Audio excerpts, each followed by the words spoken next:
This is Mark Lieberman, your host of The World According to Mark, brought to you through WPVM LP in Asheville, North Carolina, 103.7 on your dial and streaming globally on WPVMFM.org. Today, it's my pleasure to welcome David Schanzer, who is the professor of the practice at Duke's Sanford School of Public Policy and director of the Triangle Center on Terrorism and Homeland Security. David, thanks for getting up to be on the show today. Mark, happy to do it. Good to meet you. So we've talked a little bit about Afghanistan, and that Afghanistan's been in the news. A lot of coverage over the last couple of weeks, and I anticipate, and perhaps you do as well, that it will stay in the news. And so you're an expert in a lot of things dealing with terrorism. How did you become an expert on Afghanistan? Well, I don't consider myself an expert on Afghanistan if it comes to things like, Afghan history, Afghan culture. There are many, many people who could opine on that much more so than me. But I've really been studying first as a practitioner working in Congress, and then the 17 years I've been at Duke is really looking at the 9/11 incident, trying to understand how and why 9/11 came about, and then looked at the many ways that the United States and its allies around the world have responded, whether it be militarily, through collection of intelligence, homeland security, foreign policy. And been thinking and trying to assess, what has worked, what has not, what have been the backlash from some of the things that we have done wrong. And that's what I like to think, write, and talk to the public about, like I'm doing today on your show.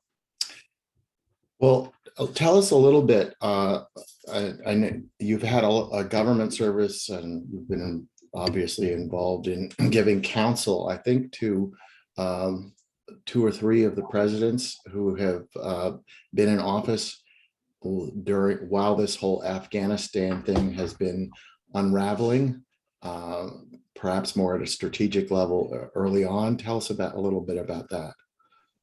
Well, I've never given advice directly to a president. I did serve on Senator Biden's staff in the Senate Judiciary Committee and cut my teeth there. So that's now 25 years ago. But I've stayed in contact with people in the Biden orbit, and I consider myself a former family member, as a former staffer. And another senator I worked for ultimately became Secretary of Defense, Senator Bill Cohen. I had an opportunity to serve in the Pentagon and the General Counsel's office as well. I'm a lawyer by training. I have a dusty law degree that I don't use that much, but I do think about and understand a lot of the legal issues, whether it be related to international law or constitutional law as they relate to counterterrorism. So I do think about that as well. My last job before coming to Duke, I was the Democratic Staff Director of the House Homeland Security Committee, which was a committee that was set up in 2003 to oversee the new Department of Homeland Security that was set up by legislation by the Congress, all in response to 9/11. So I really have tried to take a holistic look at our counterterrorism responses, and think about what's good for America, what's in America's interest. How, obviously, preventing terrorism is an important national interest, and there are many different ways we go about doing it. You can't just rely on defense. You do need an offense as well, and I believe in using military capabilities for counterterrorism in combination with lots of other things. So I think that brings us to the topic you want to talk about very, very much. Absolutely. So I think certainly of late, the origin point for discussions about Afghanistan and what has happened has been 9/11. 9/11 obviously refers to the attack on America, stateside, World Trade Center, et cetera, and the Pentagon.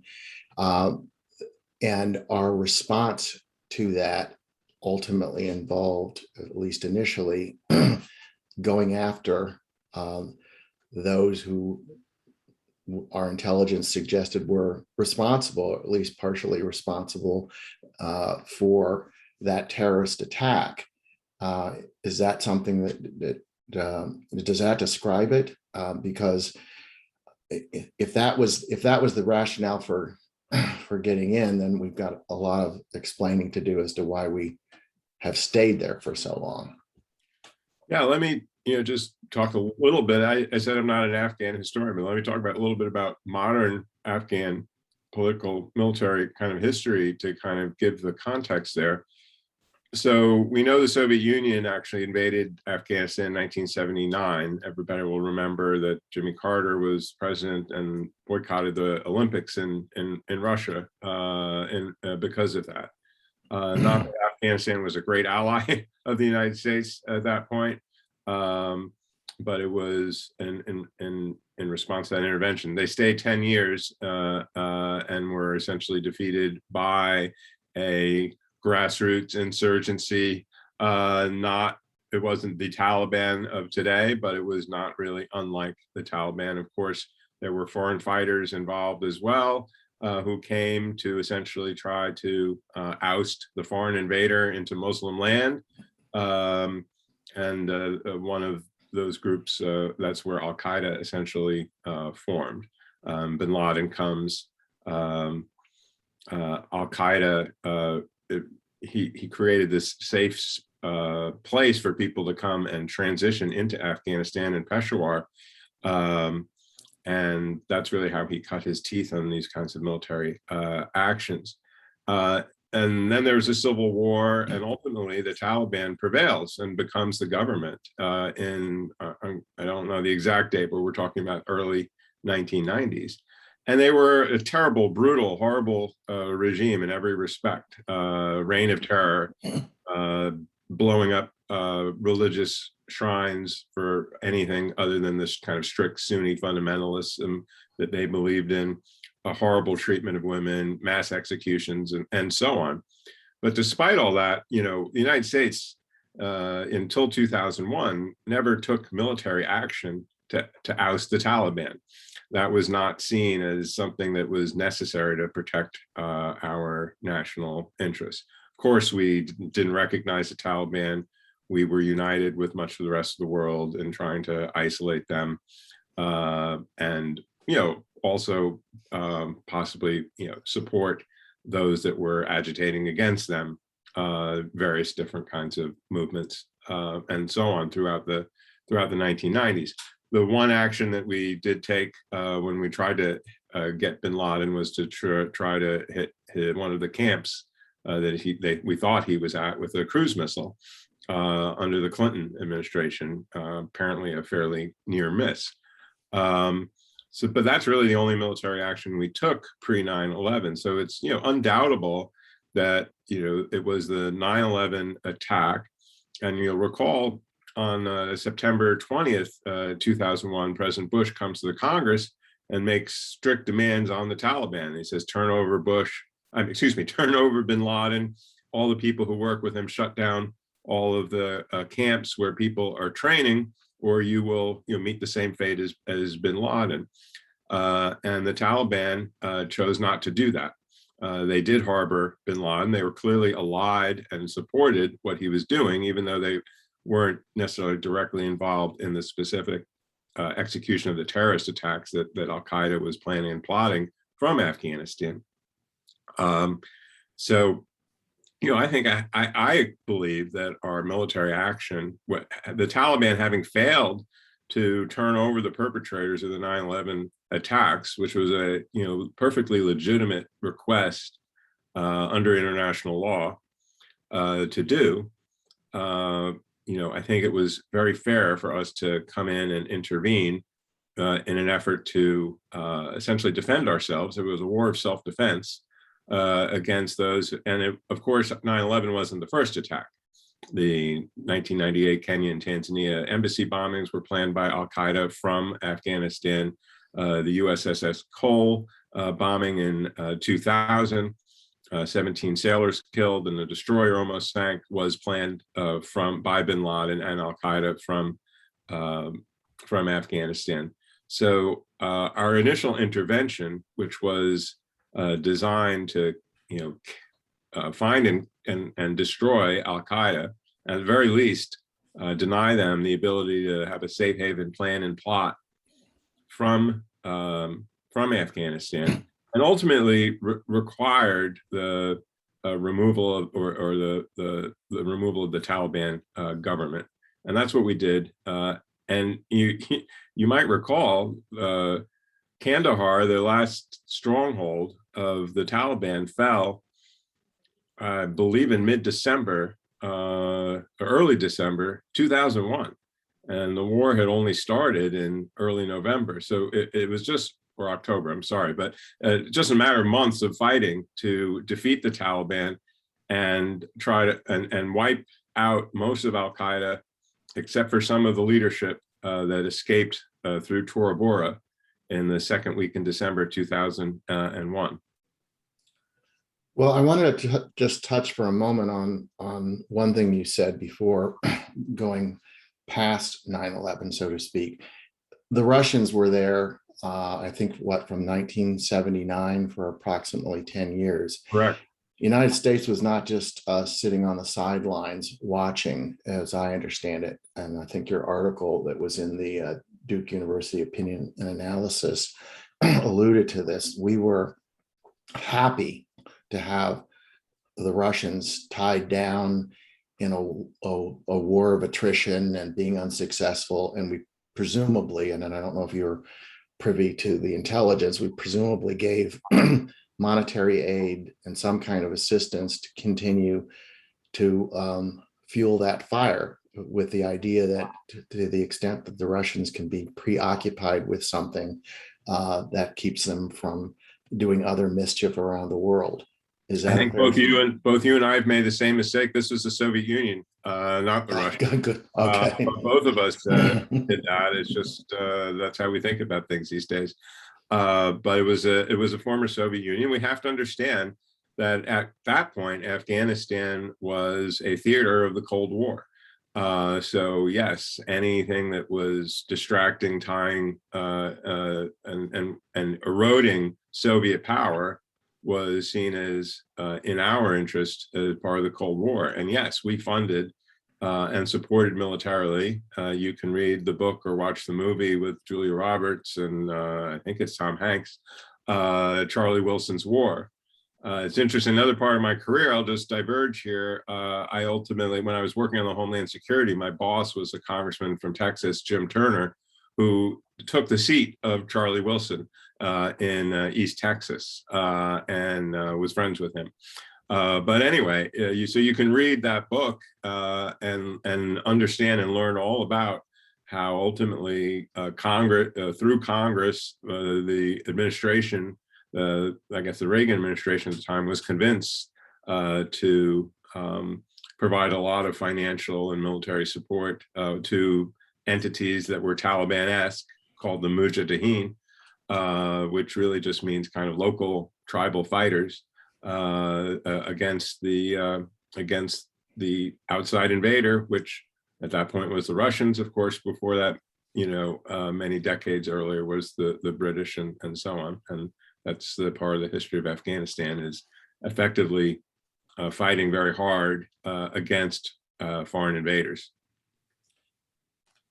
My guest is David Schanzer, professor of the practice at Duke's Sanford School of Public Policy and the director of the Triangle Center on Terrorism and Homeland Security. And we're discussing the origins of the Taliban and the United States involvement. So just picking up on what you were talking about, David, we had a somewhat limited or narrow objective following 9/11 to hunt down those who were directly responsible or whom we believe were directly responsible. You mentioned the word tribalism. I'd also think that's an important issue in terms of the topic. Is it's not as if Afghanistan has a history of a strong central government. It has a history of warring factions and wars with the outside and then wars within their borders.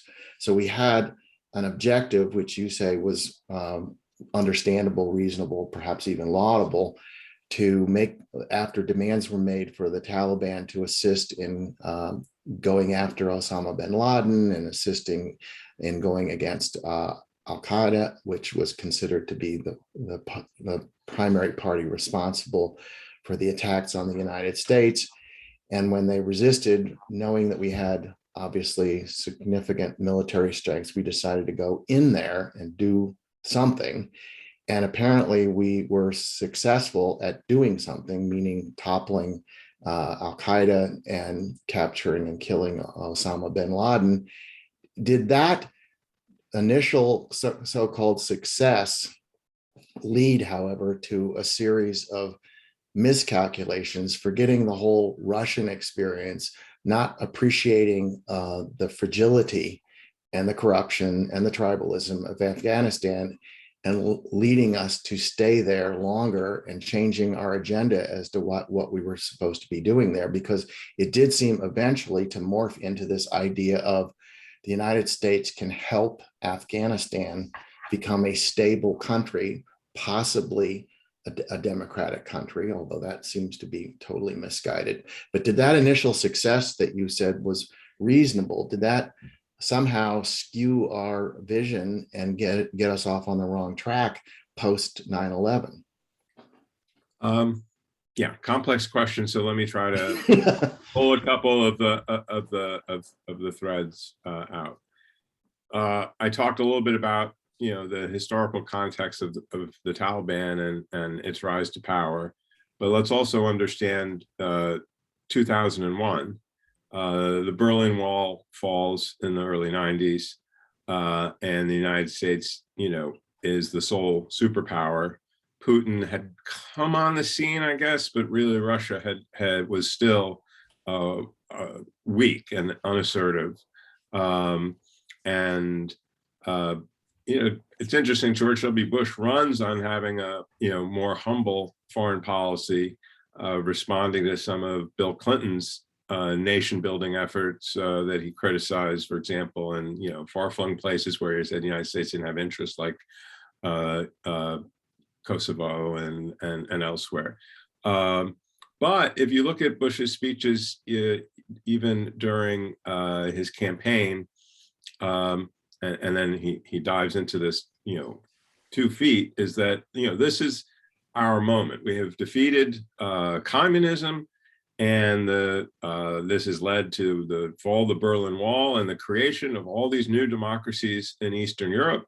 Democracy, neoliberal democracy, capitalism, free trade. This is the way of the future. And spreading it around the world is both, a humanitarian thing, because this is the best system for producing both stability and economic growth, and the most free and most respectful of human rights. So it's both moral and also in the United States' interest to spread our own system, to have stronger and more broader alliances, meaning more trading partners, more wealth accumulation, for us. And we're on top of the world in terms of this project. And I think Bush feels this in his heart as a genuine, it's essentially liberal internationalism. And, guess what? Many good people, and including Bush, had strongly believed in liberal internationalism since as it emerged after the Second World War. So this isn't a far-flung kind of fringe idea. It's many proponents of this in both parties, people who had served in higher office in Secretary of State, Secretaries of Defense, and so on. So this was an ideology that was there, and we I think 9/11 was a real gut punch to this idea of the United States as the military colossus of the world. Here, a ragtag bunch of non-state actor terrorist group was able to inflict the most damage inside our borders ever at least since Pearl Harbor.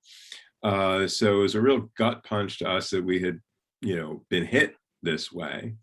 And, also I think ideologically a gut punch, the idea that, well, our ideas must be so popular universally, everybody will want to be part of this American-led democratizing project. And here is an entity that Al-Qaeda is very small, but certainly has people who believe that ideology infused throughout the world. Here's a whole set of people who aren't on board with that. They're so angry about the prospects of it that they're willing to fly planes and kill themselves and fly planes as missiles into buildings. So it was a gut punch to us, both kind of from a ideological perspective and from a security perspective. And so when we topple the Taliban, Bush then kind of says, we're going to apply these ideas in Afghanistan. These ideas of freedom, democracy, human rights, pluralism, religious freedom, these are universal ideas. They shouldn't be applied only to Westerners. Everyone's entitled to these, including the mostly Muslim people who live in Afghanistan. And we're going to take this opportunity to both provide our security by creating a more stable democratic country in Afghanistan. So it's in our interest to do so. It will help keep terrorists and outside infiltrators from coming in. And it will be in the humanitarian interest of the Afghan people to do so. So while you were talking, David, the word that kept popping into my mind was hubris, the Greek word, presumably, prideful. So I hear what you're saying, and I know you're not sort of defending necessarily the vision that George W. Bush was trying to promote, but it does strike me that going from we're going to stop terrorists from plowing into buildings in Manhattan to then saying, and now that we've got the upper hand and we knocked off this two-bit terrorist group or tribal group, the Taliban, and then was able to also turn the tables on Al-Qaeda, at least temporarily, it would appear. But then they turned to this democratization concept and the stability concept. And we've never, again, I know you're saying you're not a historian, and neither am I. I also have a dusty law license, but what I'm saying is that seemed to me to be the fatal mistake. We've never been successful doing this anywhere. Even, for example, in Latin America, it's never worked very well on the continent of Africa. To me, it is, again, sort of a fatal flaw of American politics and the use of military force to achieve certain idealistic ends. And that, to me, is possibly what was the problem after. If all we did was go in, knock off the Taliban, try to clear out the other terrorist groups, Al-Qaeda and so on and so forth, and then said, okay, now it's your country, do something, make something of yourself, then we would be presumably in a different position. Although I'm guessing you might argue that if we had vacated perhaps that early, the things that we're seeing now would have just had an earlier start, that we felt like there was some possibility of installing something resembling a stable centralized government, but it didn't work. And again, I submit, but I'm open, obviously you're the expert, to suggesting that maybe I'm being naive. Maybe that is what we needed to do at the time. And looking back, 2020 hindsight, it doesn't really tell us, what we should have done at the time. Another complex. Well, you do. There's kind of two ways to think. Two points I want to make here. One is that, I think those who want to would defend either the entirety of the project or at least the initial 2 to 3 years of our intervention there would say just what you did, is that, listen, here you have a country with basically no government, which is kind of what it has now. It has a bunch of people with guns running around trying to, restore or some sort of create order and impose their will, but they're barely able to do that. So we've removed the government party. We have some sort of obligation not to just essentially depart the scene and aid them and help them in creating something different that is sustainable. And that if we don't do that, you're just going to have Al-Qaeda and Taliban come right back into these ungoverned spaces. We'll have the exact same problems we had before, and we'll expose ourselves and our allies and neighbors and so on to 9/11 style attacks. So I think it's, a little bit too simplistic of those of us who were looking back and saying now, well, we were doomed. We should have just done for 2 months and then washed our hands of it. The other point I want to make is just in terms of, you said we've never done this in our history. I think the architects of these ideas that we would do nation building in Afghanistan, which is, very quickly does become the project, look to post-war Germany and Japan as examples where we did, defeat a very, very vicious, very powerful enemy. We occupied the country. We ran it from the military for a short period of time. We were able to transition, build, help them write new constitutions, help them build new institutions, provide support, continue our troop presence, which continues to this day in both of those countries. And look, they become democracies and they become key parts of one our Pacific and one of our Atlantic alliances.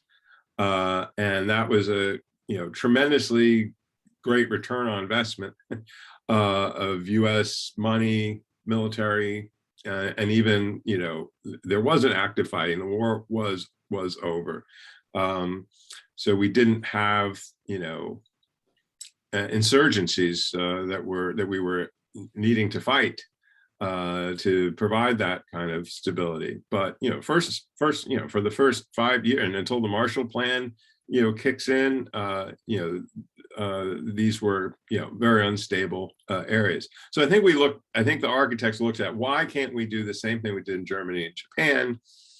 Shattered countries after the war, devastated, and bring Afghanistan along in the same way. And again, I don't think anybody thought we're going to turn Afghanistan into post-war Japan, but even if we could bring that 1/3 of the way as successful as those two other examples, that would be a great.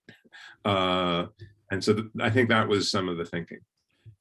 And I hear what you're saying. And again, I know that you're not necessarily advocating that that example it was reasonable to perhaps extrapolate on that. But we don't have to look too far just to come up with the notion that Japan and Germany, for all the problems, for all the devastation, remarkably different countries, remarkably. The Third Reich obviously had very little redeeming value, although some people said at least Hitler kept the trains running on time.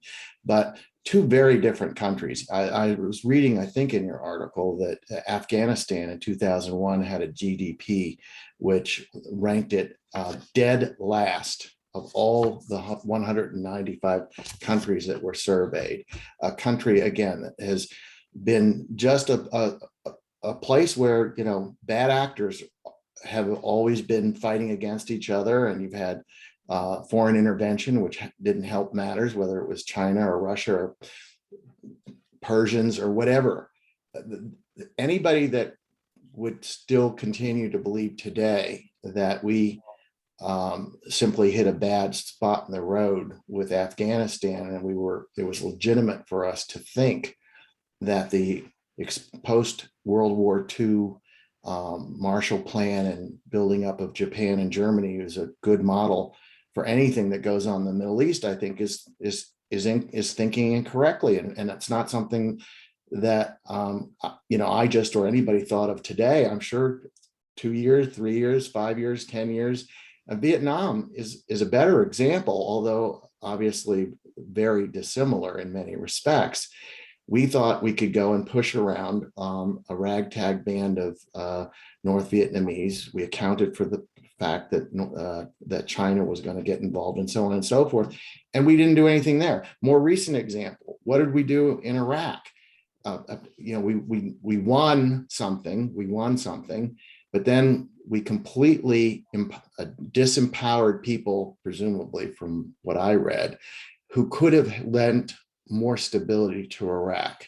And so we have Iraq, which is still a mess. And then we have Syria, which is a mess. And Yemen is a mess. And at least those countries are in a more strategic position, I would guess, that reflect American interests, where Afghanistan, what is it? Except, again, it's a place where bad actors congregate and they harbor these bad actors, and those bad actors can go across the ocean and attack us. It just is perplexing to me, as I'm sure it is to you and others, as to how 20 years went by and we didn't learn any lessons, and we didn't plan to get out earlier. As we talked on the before we got on the show, is it's one thing to talk about the evacuation in present terms, like getting our embassy people out and so on and so forth. But why didn't we plan for something over the last few years, or even the last year, to avoid what we're looking at right now? Yeah, you ask a lot of points there, and I think first of all, I wasn't advocating that Afghanistan was like post-war Japan or Germany. I'm saying that the people who were the architects of the idea were looking to those as historical reference points. Right. And hubris is a good phrase. I think there's this. It's one thing that's great about America, but it is one thing that has got us into trouble, that we look at challenges and we say that there's nothing we can't do. And listen, we went to the moon, we built the nuclear weapons, we defeated the Nazis, we prevailed in the Cold War. So there was this national self-confidence about our ability to achieve any objective if we put enough money, power, might, ingenuity, stick-to-itiveness as we could. But I agree with you in that the assessment that we could do this in Afghanistan was just contrary to history, was contrary to a total misunderstanding of the sociology of the country and its tribal and political structure. And the economics, a country that had its principal export crop was various forms of illegal narcotics, leading to very corrupting kind of supply chains and a political structure that essentially was based on bringing in money and distributing that money through the narco trafficking. I mean, you put all those things together, and also the lack of literacy and the deep traditionalism of this country. And yes, there were so many, and we're seeing the pictures and we're hearing the interviews this week, so many great people in Afghanistan, and people who really wanted something different and better and more stable and more modern and more decent in many ways. Liberal in the sense of, not liberal versus conservative, but liberal in the sense of more tolerant and tolerant of diversity of various stripes, and open to religious freedom, open to women playing a more important role in society. So there's so many people who wanted that, and we felt we could partner with all of them and work with them to build that and defeat this kind of very anti-modern, very primitive and horrific, violent movements that were also just deeply ingrained and present in Afghanistan. We thought we could beat that. But I think the odds were just too stacked against us, and we had that hubris and the belief that we could do anything. And history, sociology, economics, and politics all should have told us that we couldn't, and we should have found a different way to protect our interests in Afghanistan, which was essentially to keep Al Qaeda at bay, and make sure that Afghanistan wasn't used as a launching ground for terrorism. There were other ways that we could have done that without essentially diving into a full-throated nation-building project where we're going to create a national police force from scratch, which had never had before. We're going to create a national army from scratch that had never been created before. We were going to create a legitimate economic system where we had crops and international trade that was not actually based on an illegal substance. That we were going to create, a full entire court and justice system that was actually going to work based on principles of the rule of law rather than people buying each other off, and that we were going to be able to create actual governmental institutions that were going to take public funds and put them to a public purpose instead of basically having that be a giant source for corruption, which was also endemic in the history and the culture of the region. That was too tall of an order for even the great United States, and now we paid the price for not figuring that out.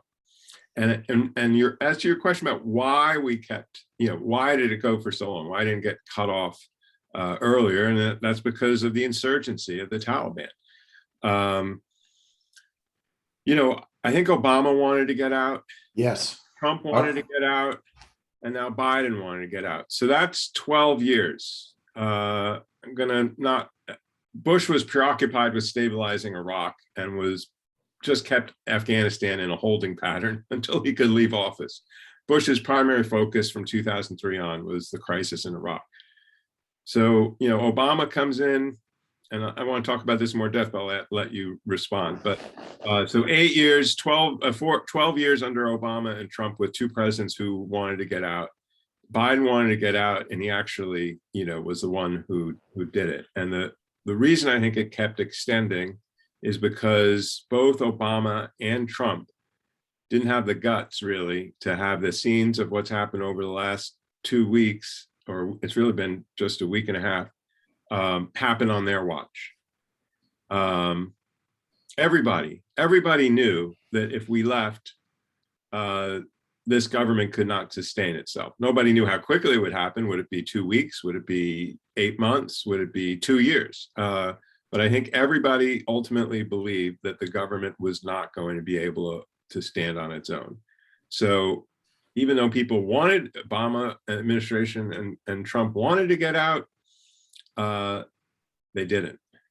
Okay, so thank you for that. Again, for those just tuning in, this is David Schanzer, who is the professor of practice at Duke's Sanford School of Public Policy, director of the Triangle Center on Terrorism and Homeland Security. And we've been talking about Afghanistan, obviously. We've been talking about the lead up to the recent attempt to evacuate personnel, both American and hopefully Afghans who were friendly to the United States and cooperated in the United States' experiment, so to speak. But I want to pick up on that because, as you said, there was a long runway. At some point, the scales lifted from our eyes, and we realized, or at least politicians realized, presumably the military realized, we're not going to rebuild this country. The issue now is, when do we get out?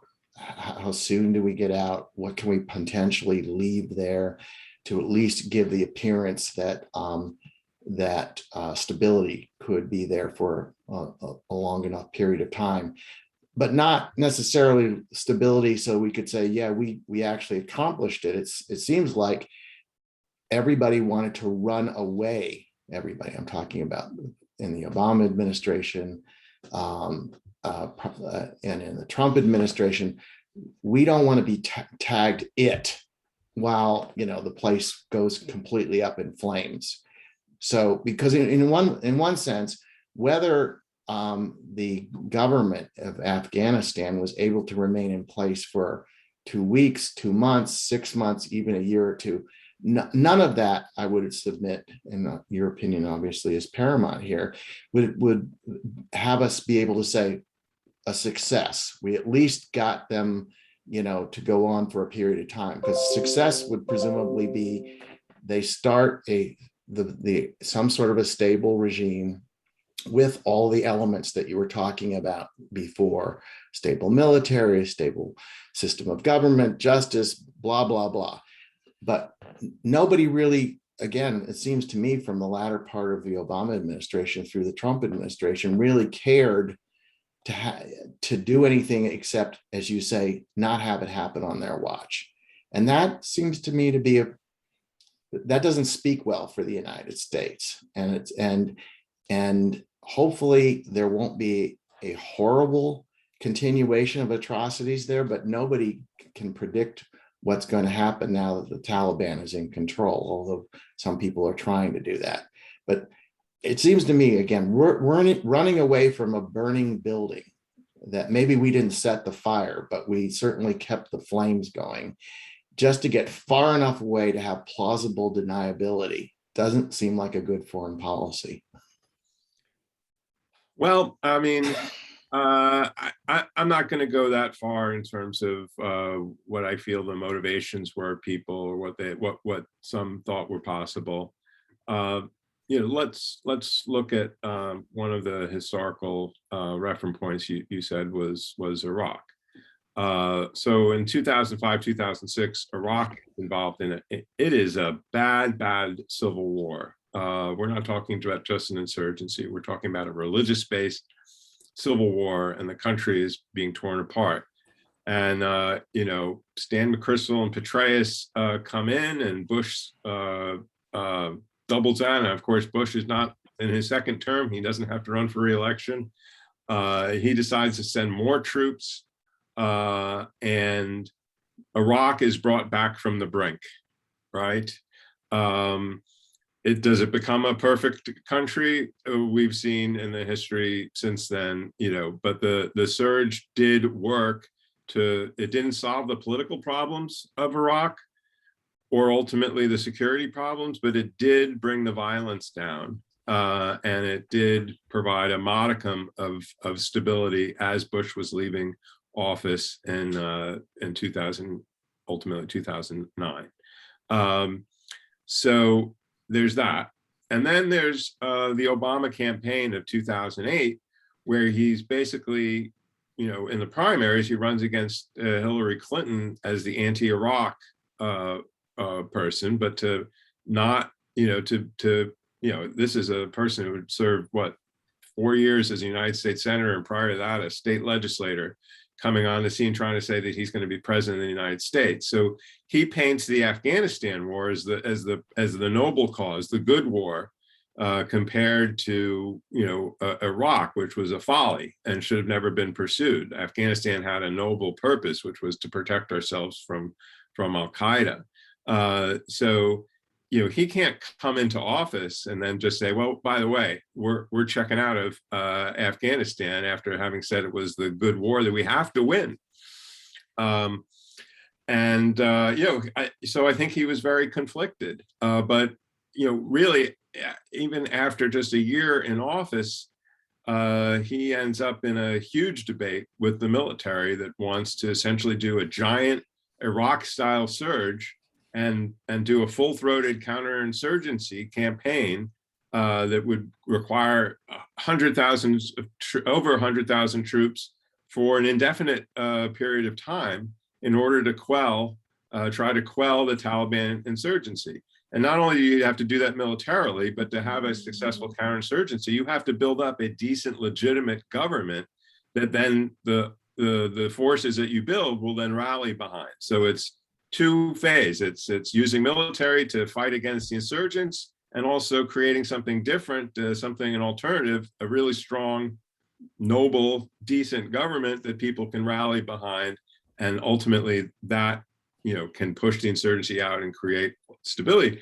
But counterinsurgency theory recognizes that this is something that requires a massive investment over time, and Obama won't buy in. When he sends the extra troops, he says, after 18 months, we're drawing this down. And to me, that was the indicator that he truly didn't fully believe in the project. And he was criticized mightily by those who wanted to, continue this nation building in Afghanistan, thought it was vital for our security, was mightily criticized for this kind of, yes, we're going to do this, but it's going to be time limited. But that was Obama's beginning the way of saying, this isn't going to work for the long term. And, we did. We drew down, the Taliban got stronger. We drew down, the Taliban got stronger. We said, okay, now we're going to do just a train and equip mission. We're not going to have our people fighting anymore, but we're going to make this Afghan army really strong. And the military, you kind of tell them this is what we want to do. And they said, yes, they continue to say, yes, sir, we'll put all of our ingenuity, brain power, might, money, armament towards doing that. And the United States just funds it. At some point, somebody, needed to say, we're throwing good money after bad. I have a friend I served with in Congress. His name's John Sopko, and he was the Special Inspector General for Afghan Reconstruction, the SIGAR.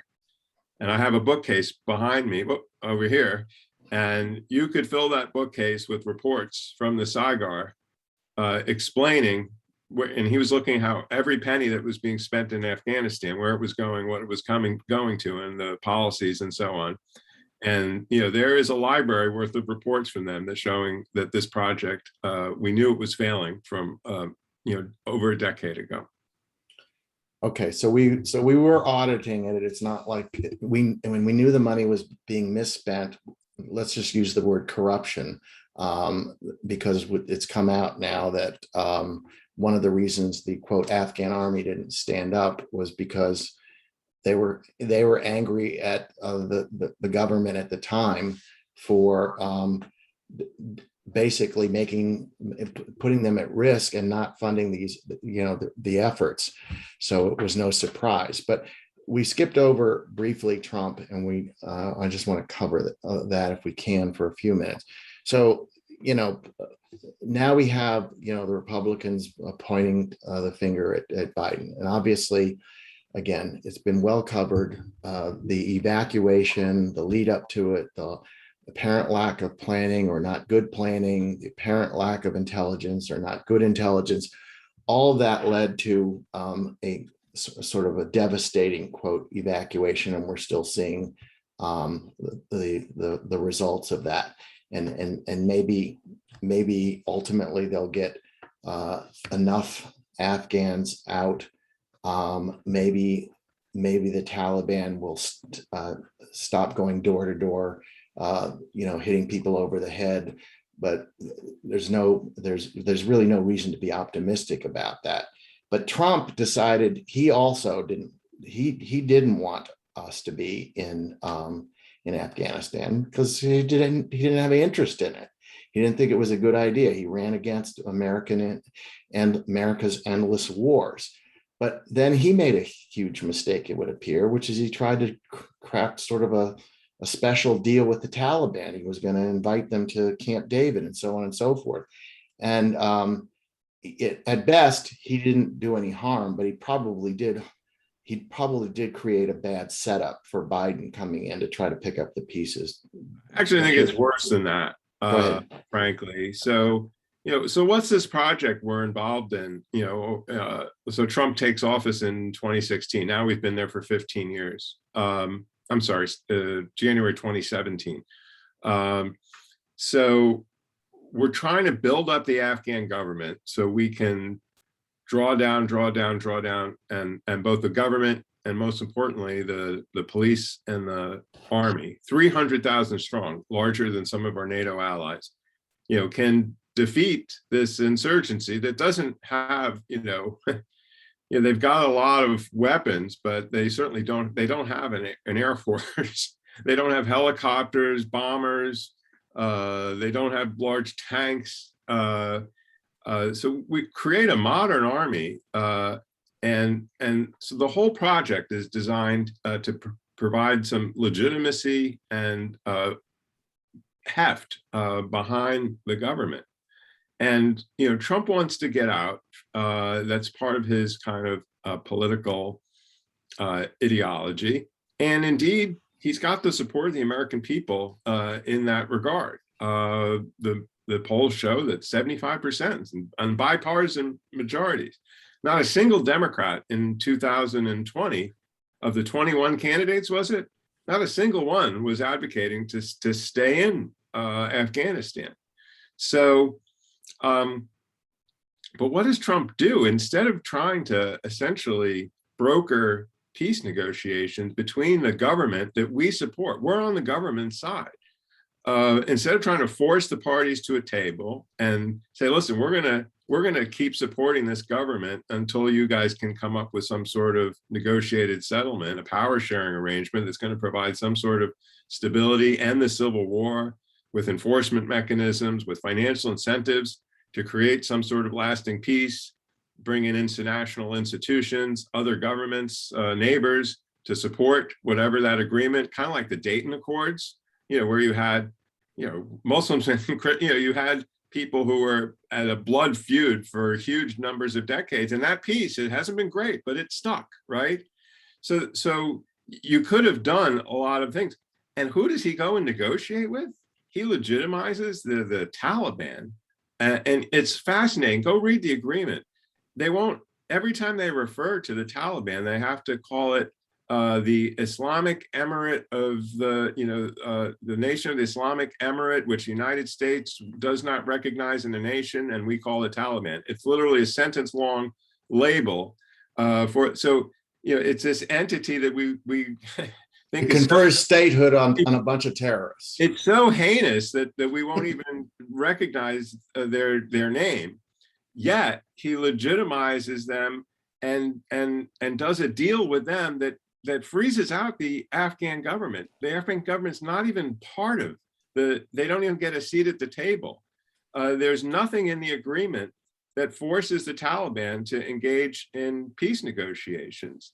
There's nothing about our withdrawal that says that it's contingent in any way on the creation of stability or the progress of these peace negotiations. All the Taliban does, they don't even get a real promise not to have Al-Qaeda infiltrate. It says that the Taliban promises that it will send a message to Al-Qaeda that they're not welcome in the country. I mean, that's how tame. It's amazing that it took a year and a half to negotiate this document where we got nothing. So let's say you're in the Afghan army and you see your principal patron for 20 years and the people who are supposed to be your protectors sitting down and essentially agreeing to cut and run with, and you make this agreement with your enemy, and you don't provide anything in it to force them to deal with you, the Afghan people, the government, all these decent people I was talking about. How would you feel about that? You realize you're on your own, and you better go protect yourself and protect your own skin. And usually, and that meant, especially if you were in a neighborhood where the Taliban was strong, that would mean not trying to fight against the people who eventually you realize are going to be running the country. Right. So I think the stage for the meltdown and the absolute collapse, the deal was done. And the Trump people now are saying, oh, we had this condition-based thing and we had all these promises in this agreement. And the Taliban knew that if they violated the agreement, they were going to pay a price. Well, they violated the agreement right from the get-go, from February 2020 when it was written. We comply with the first phase of the troop withdrawal. They are violating the agreement throughout the fall, yet Trump rewards them by bringing our troop levels down to 4,500 so he can make a promise, show that we're bringing more troops home right before the election. And then it's clear that the Taliban is gaining territory throughout the end of the Trump administration, and even after the election, he orders the troop levels to be brought down to 2,500, and he makes it very clear it's to tie Biden's hands. So we have fewer troops there than we had since 2001, when Biden comes in, and fighting season hadn't even really begun. So Biden comes in, and the only way to save the situation, to actually, keep the government going, would have been to abrogate the agreement and forget about withdrawing, which is what he agreed to during the campaign. We would have had to send more troops there to stabilize the fighting and get them more involved in the actual fighting than we had been for years. We were just in a train and equip mission. But the situation that Trump left was so dire, and the Taliban was getting so strong, that we would have had to send more people to fight. And that's what Biden talks about when he says, listen, I'm not going to send more troops to fight in this civil war, and tell more parents, call more parents, tell them, I'm sorry, your son or daughter has made the ultimate sacrifice. You're not going to do that anymore for a cause that is so far-fetched and impossible. And so that's where we end up. That's where we end up, where he agrees to withdraw, and he tries to give us more time to do an orderly withdrawal, but the government collapses more quickly than anybody anticipated, and you end up with the scenes of chaos that we saw, which was, unfortunate, probably some of it avoidable, but probably some of it not. When a government collapses quickly and the leader hightails it out to Uzbekistan, and your prior president cut the legs out from that government, you're in worst case scenario kind of territory. And that's what we've had, worst case scenario. And hopefully we're gonna, after really bad start, we're gonna get our people out, and then we'll try to figure out I think we have a plan, but what the post US involvement plan is for Afghanistan. Well, that was a really perceptive take on situation, and we're getting close to the end of the hour now. I want to thank my guest, David Schanzer, professor of the practice at Duke's Sanford School of Public Policy. One thing I would want to add, but we don't have time to go into it, is why did the US have to stand alone? What about the rest of the world? Couldn't we have amassed some kind of a coalition? Possibly not. But well, we absolutely should have made this more diplomatic. What we've done is, for 20 years, we've made Afghanistan a non-problem for Russia, for China, for Iran, for India, right. Even though the threat to all of them was more severe than it was to us. Right. And so going forward, that's what is going to have to happen. These other countries are going to have to stand up and make sure this, help us make sure this isn't a hotbed for extremism. Well, I'd like to have you back, David. Again, I want to thank my guest, David Schanzer. I want to thank my producer, Focus Solutions, Shelley Lieberman. That was a tremendous discussion. Thanks. We'll have you again. All right. Well, thank you. And thank you to all your listeners.